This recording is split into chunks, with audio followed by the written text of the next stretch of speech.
Hello, everybody. Hope you are doing well today. Wanted to go through one or two quick announcements. Do be sure to continue keeping an eye out on your research and your creative composition for your projects that are due at the end of April, or excuse me, at the end of March and mid-April, respectively. If you have any questions about the assignments for any particular reason, just please let me know when you have a chance. That would be very helpful for me. And again, we're going on about a month left. So just make sure you're keeping an eye on it. Again, this is going to catch up to you really quickly. So I don't want anybody to be caught with any surprises about, when you need to be doing stuff. So whether it has to do with the actual research component of it or any ideas with your big idea, just let me know. Everything should be kind of there in terms of the check sheet for how you're supposed to be approaching this. In addition to that, though, you can look at the plans book that are on As You Learn as a model for how this should look. So there are several of them on there. Please take them as kind of an aspirational material when it comes to creating audience analysis, buyer personas, SWOT analysis, that sort of thing. And I mean, that all comes from the research there. So, and then, the creative executions, bringing in the things that I had talked about, which I'm going to go over a little bit today. So this is going to be a little bit of an asynchronous thing. But I want to mention about headlines and the usage of bringing these into things like roughs and thumbnails and your comprehensive within advertising. So I like looking at these because this kind of gets into the example of how to do copywriting, how to incorporate a big idea into your particular brand, as well as individual advertisements. So you're probably going to have some thematic element that you're going to use pretty frequently when it comes to a big idea. So within campaigns, the whole idea is how can we make a ad that seems episodic into a thematic element to where it's kind of branched across the board, that it contains the same message. And see, this is why the big idea is so important, because now we've got something where we're saying, this is our key idea that we're using. This is our key slogan that we're using.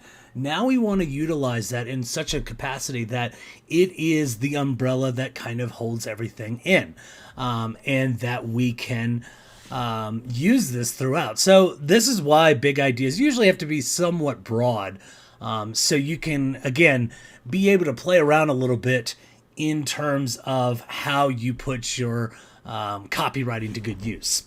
So, the idea here is how to write good copy. And I've brought up this question has been brought up to me one or two times in terms of what is the difference between copyright and copywriting.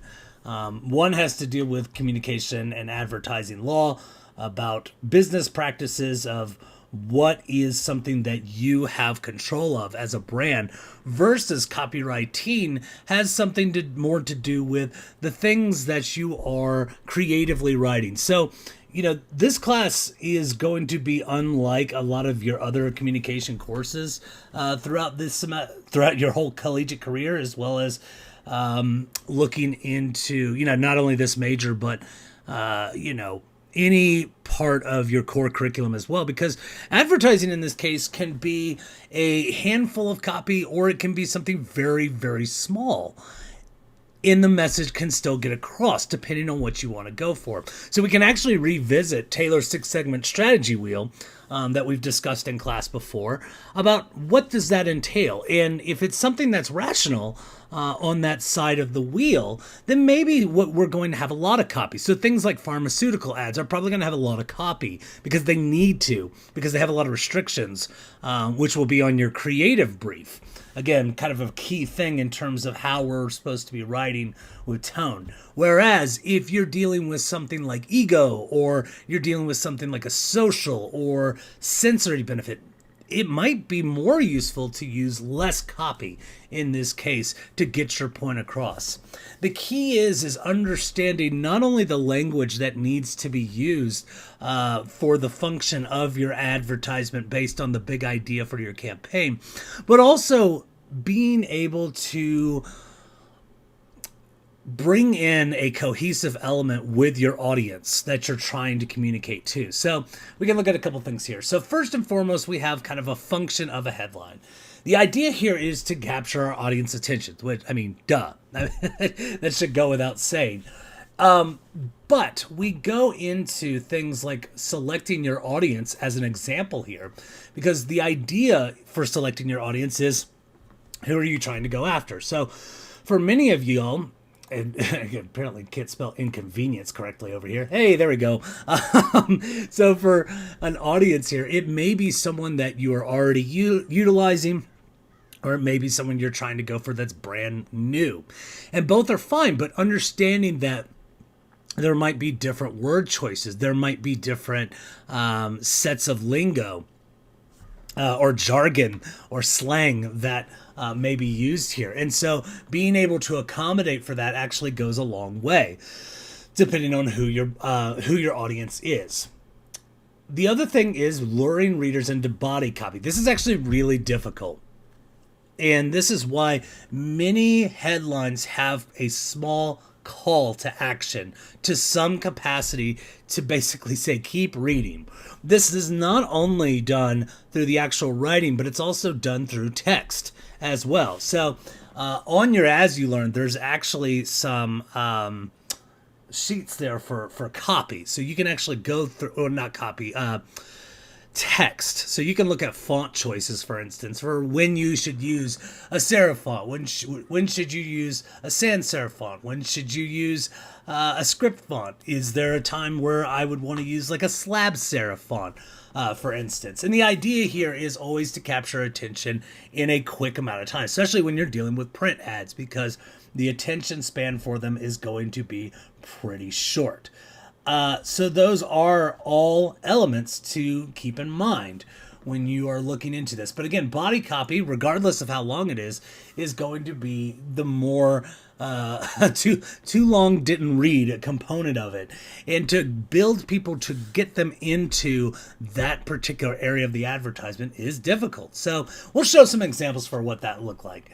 And then communicating a benefit or avoiding a major minor inconvenience. Again, this goes back to, I'm trying to sell something that is a need that is either really beneficial or it's something that you want to avoid. So, you can do, I would really challenge anybody to take any brand and write something about how I can make something seem really appealing, or it's a solution to something that's less appealing. So like take garbage bags, for instance. The way that they can potentially smell is avoiding a major or minor inconvenience in the fact that your house might stink because, you made fish for dinner that night, or some kind of meat that not necessarily went bad, but it's not going to smell good. So that's avoiding that major inconvenience. And again, the whole house smelling is probably a good thing to avoid. But creating a benefit. I mean, we can use the same thing within trash bags of using a sensory component to lead our viewers into what we want to communicate, which in this case is our trash bags smell really good. So scented ones, or, we can get this to where not necessarily sensory, but maybe we want to do something of a rationale. So in this case, it's functional. So you've seen those trash bags. I don't know why I got stuck on trash bags. That don't, like, if you've got like a box that you put in there, the corners are not going to rip the bag apart. Something that I have a lot of problem with grocery store bags when I come home is I'm trying to bring them in and they break. And that is really, really infuriating there. So these are all elements within the function of a headline of what they should be doing. Other things we should do: reinforce the brand. I can't stress this enough. I already mentioned it beforehand. Is there's always should be something that kind of links back to the brand. Thankfully for this example right here with Oreo, this is quite a few years old, but still has a lot of carrying weight for how good this was, as this advertisement was used during the Super Bowl when the power went out. And it was really quick thinking, good news jacking tactic by Oreo. But we all know Oreo. It has a symbolism to it to where if you see it, you recognize it. Not only in terms of the chocolate cookie with the vanilla filling, but also what it looks like up on the top. So, trying not to make myself hungry while I'm talking about this, it is something to where I don't need to pay too much attention to it because it's so recognizable. So like a Coca-Cola, for instance, it's so recognizable, or a McDonald's, it's so recognizable that I don't need a lot of persuasion to get me to go back to this. So the writing doesn't have to be that complicated. So in this case, this isn't barely even the copy that's doing it. It's just a small headline and then the logo here. But it is reinforcing that brand name. Absolute does a great job for their advertisements, or at least they did. Their art direction is outstanding, and it's always something that they would link the thematic element of their art with the copy, and based on the bottle that they were using at that particular time. So it could be a flavor of Absolute, it could be a thematic element of Absolute, whatever it may be, and create an emotional connection. This is kind of your, what's the word I'm looking for here? Pathos here, in that terms of that persuasive element here. That's very Aristotelian, is making it so that you have something that that creates an effect, to where I feel something that is relevant to me, that I'm going to get emotional by. There's actually a really good meme rolling around here, and unfortunately it has, I don't know if y'all have ever seen Monsters Inc., but it has Little Boo, the little girl, holding a PlayStation remote as it's photoshopped in that picture, and crying, poor girl. But what they're trying to exemplify is that they wanted to create visual appeal as well as copy appeal for what would make this poor little girl upset. And so people would pick scenes from video games that were scary, or they would pick scenes from video games that were just really sad, that kind of thing. And so in this case, that is bringing that emotion there in multiple different ways, which is kind of cool, actually, that you can kind of bring multiple emotions there. And then enhance and visual. I love kinetic typography. So if you've ever seen this before, it's really cool. They actually use the example of typography and words to make the visual itself. It's more rare, but when it's done really well, it's really cool. But the idea here, again, is picking a font here, which in this case is a very sans serif font. It's very clean. It's very bold. The idea here is I want to capture the light of the contrast here with the cookie here, and then as we scroll down, we can see the text here that is a good contrast with the rest of the background, which is a gradient faded to black from white to black here. And then you've got the Oreo cookie here. So again, this goes really well with enhancing those visuals. Okay, types of headlines.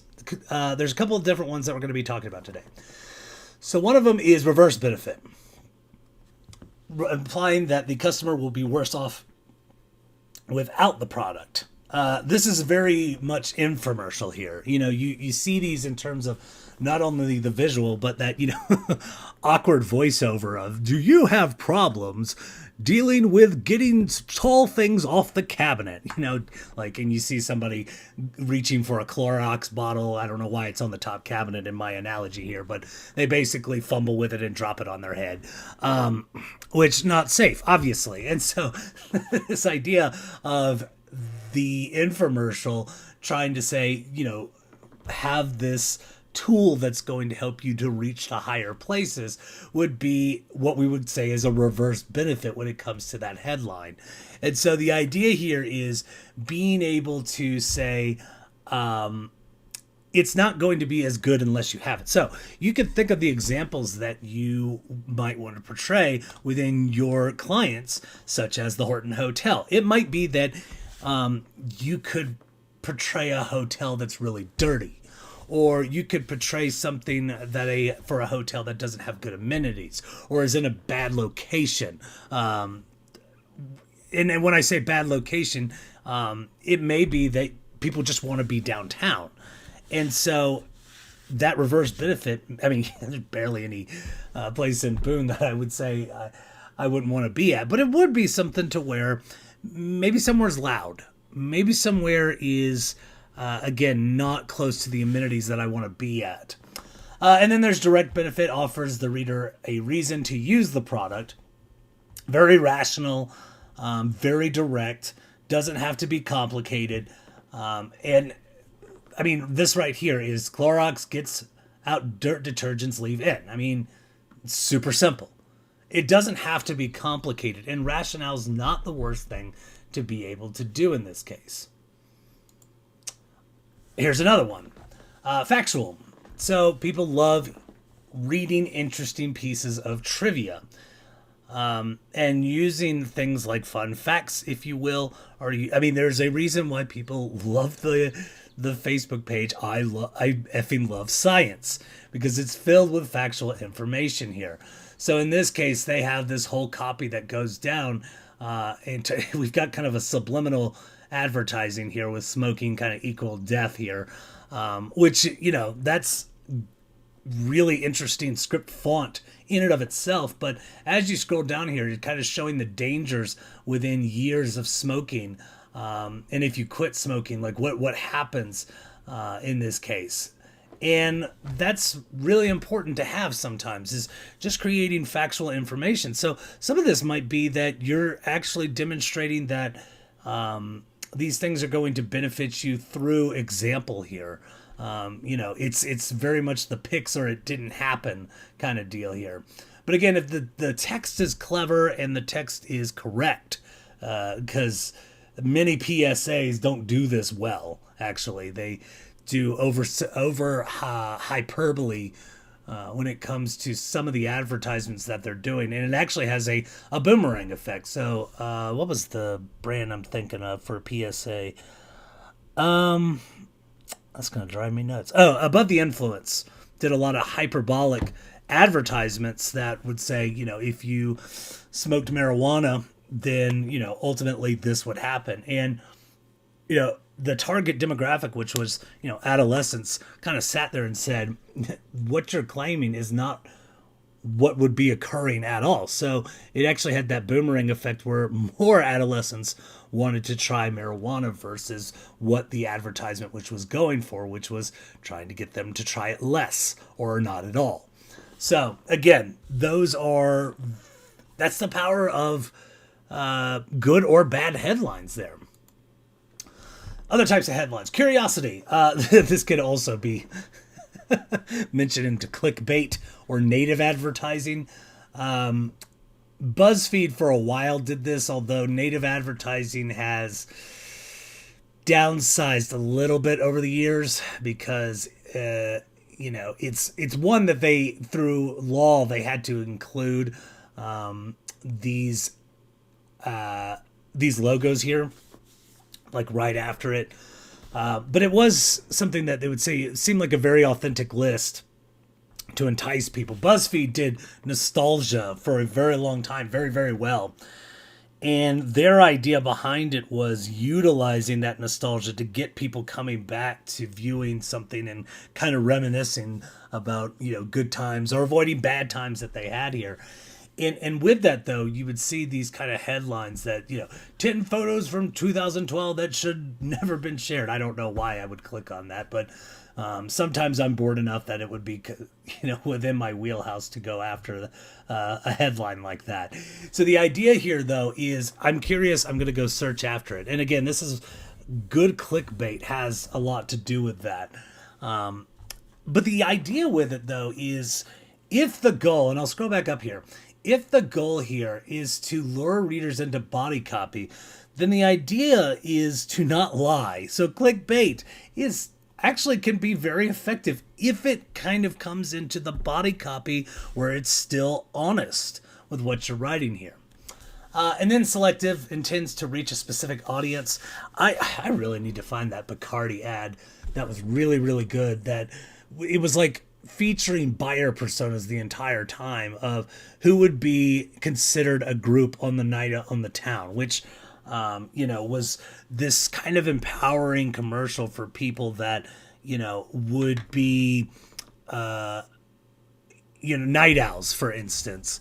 And what are kind of those branches within night owls of what people like to do? And so they they would talk about people who stay up and eat an extremely early breakfast. People that stay up all night. There's just so many different areas, and I am just botching it because I can't remember. But I'll put that up there on As You Learn at some point here in the near future. But the idea of it is I wanted to select a very specific target demographic and be able to speak the language and be able to talk amongst what might interest them in this case. More headlines, commands, tell people to do something. Which honestly is one of the easiest ways to do it. So, I mean, and this goes beyond, please buy something from me. But it has that same feel of it, though. I mean, what is a headline of a sale other than a command? And so, although in these projects, I will want you to embrace the complexity of creative copy, it doesn't have to be something that is so elaborate, so so much in terms of the creative or the transactional part of the wheel, to where I'm looking at ego, social, or sensory. It doesn't have to be that kind of copy. It's local. So, the copy can be somewhat, I don't want to say boring, but what it can be is it can be direct. And that's okay. It doesn't have to be something that's, again, super over the top. And it's the same with like news, headline feature words like improve. So you see here, the new and improved Swiffer Sweeper. Something like that can say, this is a product you already like. Here's something you might like more because you like this product. Now that doesn't work for all brands. New Coke fell on its face for trying to do that, but you kind of get the idea here. Others, I like question ones. So question ones this actually has both here. And that's another thing I will mention is use multiple. Talk about different ones when you are utilizing this in your copy for headlines. Don't be afraid of it to use a little bit more complex, whether it's a command and its repetition. So in this case, the lawn boy and lawn boy here has not only the question, but the curiosity. This was done by a student. And I really like this particular rough in particular because it's well drawn, and the copy is creative in terms of the service versus saying a lawn boy is a scarecrow in this case. The repetition between the two and the juxtaposition works really well. The area of utilizing the brand consistently 3 different times is really good. The idea is, especially for like radio copy, one of the things we're going to do is you might sit there and go, why did they say that number 5 different times? Well, there's a reason for that. And the reason for it is I don't want you to forget the phone number because you're driving and you don't have something to write with. So that's kind of one of the areas within repetition where it's not necessarily a bad thing. Although I typically subscribe to the rule of 3 to get a message. Any more than that, then it gets annoying. But usually utilizing it 3 times, beginning, middle, end, if you're using a radio script or a television script, is totally fine. And then question headlines. This may go back to saying our reverse and direct benefit. Utilizing a question is like you're trying to impress somebody. How bad would it be if you didn't have this? Versus how awesome it's going to be if you have this. And so again, phrasing that into a form of a question and utilizing that in such a way that it's going to pique interest, as well as it may be where we're like, I don't know, hosting a party, and we're like, oh crap, I forgot that. Based on this commercial, I should probably go get that. So again, headlines can do that. Oh, I love similes, metaphors, analogies, good wordplay. I've had students that, gosh, their ad campaigns were just like almost nothing but puns. And I'm like, I was in love with that because the idea behind it was the way that they were communicating this information was it was supposed to be quirky, and so by doing that they were just continuously doing puns, and I thought that was so much fun. And the reason being is that, again, it was consistent through the thread of the big idea. So in this case, you've got Gold Gym. You have this poor little donkey here that says small ass for sale. Again, the idea is utilize your wordplay, your writing in such a way that it's fun. One of my favorite ways of doing this is actually playing into homage to something. So this actually comes up a lot when you're like referencing pop culture, for instance. So let's say you're doing an advertisement where you have an example from pop culture, whether it be a movie, a game, whatever it may be. Using things like dialogue or ideas that are in reference to that particular game or show or movie or whatever it may be can actually go a very long way in terms of people reading it and saying that was really clever and funny. So these ideas here that go along with it in terms of wordplay can really land you a lot of social media reactions, and positive ones at that, if you're doing it correctly. And if you're doing it in such a way that you're including somebody else and paying good homage to the things that they do. So I'd always really encourage that because I think that's a smart way to write. Approaches for body copy here. So you've got dialogue copy, I said, she said, they said, sort of thing. Copy as a story. I like narrative approaches, especially if they're done well. It's almost like writing a vignette, where, or like, going into poetry in this case, or doing something where, like, for instance, one of my favorite, this isn't a vignette, but it is an English, this is done within English, is called a mock epic, which is taking the mundane and making it very tension based, and again, extremely important, even though it might not be like at all. So having that narrative approach in terms of bringing in, again, something like a mock epic can be pretty cool. Bulleted list, which we've already seen up on here. This is more or less a bulleted list that we're using here. This is good for schedules if you're writing. So if you are saying there's a sports schedule coming up where, multiple teams are playing, or you're trying to find events where things are going to be, like a race or something, those bullet copy or list are very effective there.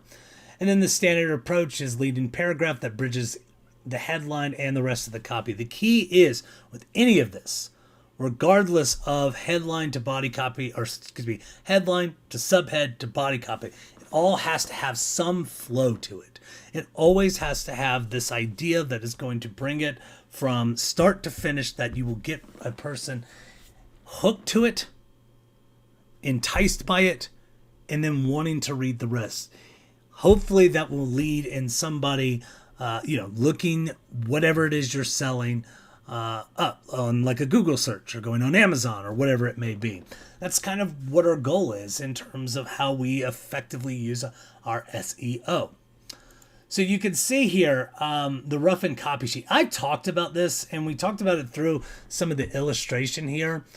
Again, with rough-in copy sheets here, you can kind of see what we're dealing with in terms of, from the thumbnail, you're not going to have a lot of copy, but I like to have these sheets right here because they actually show what is supposed to be in this text here. So when it comes to a rough, right, and you're going to have one per print advertisement for your project. Again, this isn't going to be in the plans book, but I still want to see it. You can see a couple of things going on here. First is the headline. The headline, because it is some of the most important copy that we're doing here, is actually written out with the typography or the font choice in mind. It's also using good repetition and rhythm by using these big letters to start each one down. So as you're scrolling down, you can see the images, and it's almost like going through a turn to the R, to the S, to the H, to the T. And then you see these little squiggles to represent what kind of copy would go in there. But where we would do this is we'd have a copy sheet to say, this is what I plan to write. Because this would actually take more time to write this out within the copy that you're looking for versus just writing it out over here. I want to be able to read it. So having a copy sheet over to the side is very helpful.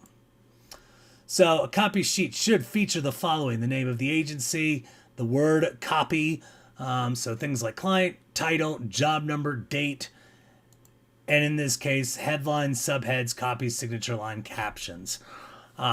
If they're needed, right? They might not necessarily be.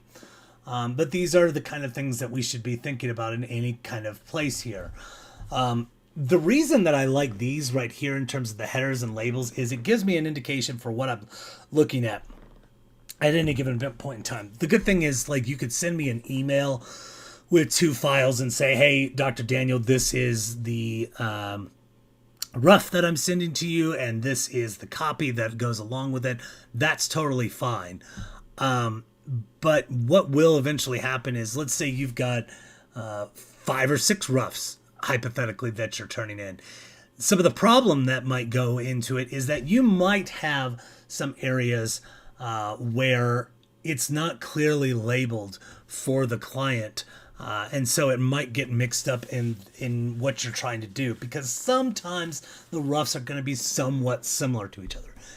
That's okay, but if you're not paying attention to it, it can kind of sneak up on you in terms of clumsy organization, and the client will not appreciate that. And again, so things like captions, you might not necessarily need that, like a caption that might go under a picture or something, but you might.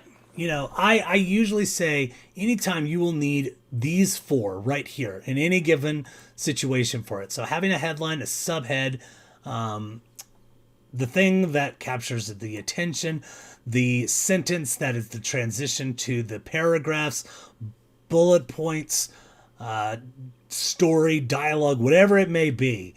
That may be, and to be clear, within the dialogue here, it can be kind of like a transcript that you want to write for somebody.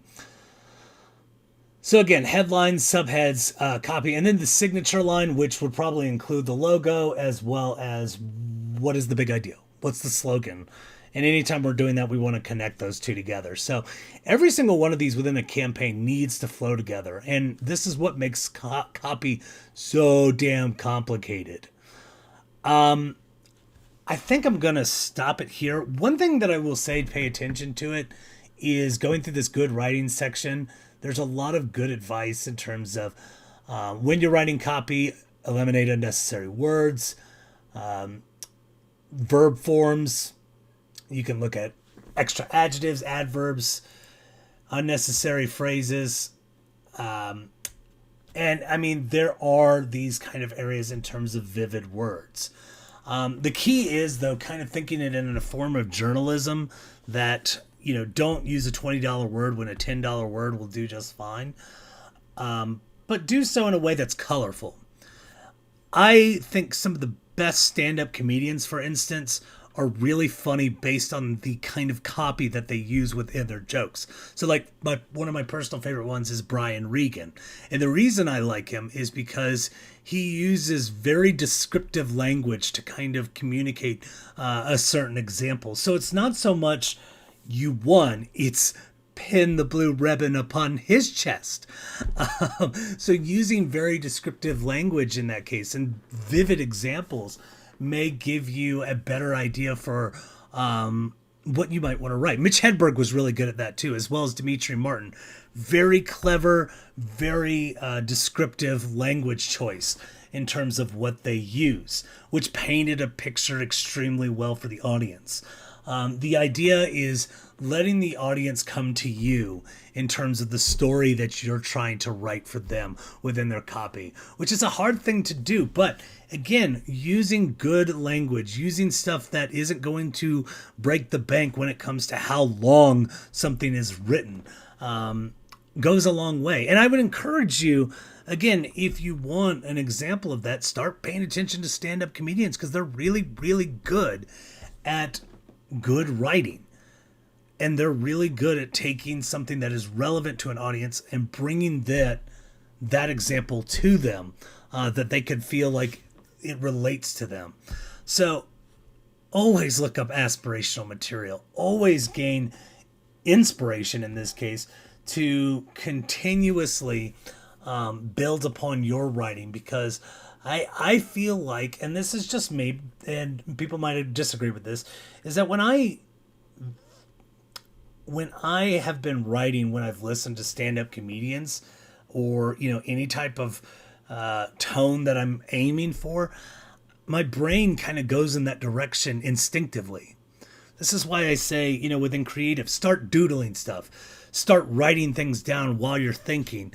Listen to things while you're thinking. It's so counterproductive than how we're supposed to learn in academia, which is make sure you're focused, make sure everything's off, your brain is right central focus. No, within advertising writing, you should have a lot of things going through your brain here in terms of like detail-oriented stuff. So like if you're paying homage to it, I want to make sure every word choice is correct and flows with what I'm trying to pay reference to or respect to in terms of the work they did. So again, always think about how you are writing. Always consider your copy for any type of advertisement, whether it be print, whether it be radio, whether it be any kind of audio in this case, and bringing that thing to life. Because you never know when you might have something that may motivate someone or make someone laugh, or in many cases, I always like dialogue in entertainment media that gives people a little bit of hope that they weren't feeling well until they watched something, and they just said, after that, I felt so much better. And I drew inspiration from it. That's a lot. That's so amazing for good copy in this case. And there's a lot of things in cinema, TV, games, etc. that do such a good job of that. Speaking to a language that we would be familiar with, and speaking to a language that I would feel emotionally driven to feel something of where I can take it from a self-reflexive point and say, this is part of me. This is part of what I'm dealing with. And so if they can get through it, so can I. I mean, again, that's one of the reasons why I've got a lot of entertainment media stuff on my wall behind me.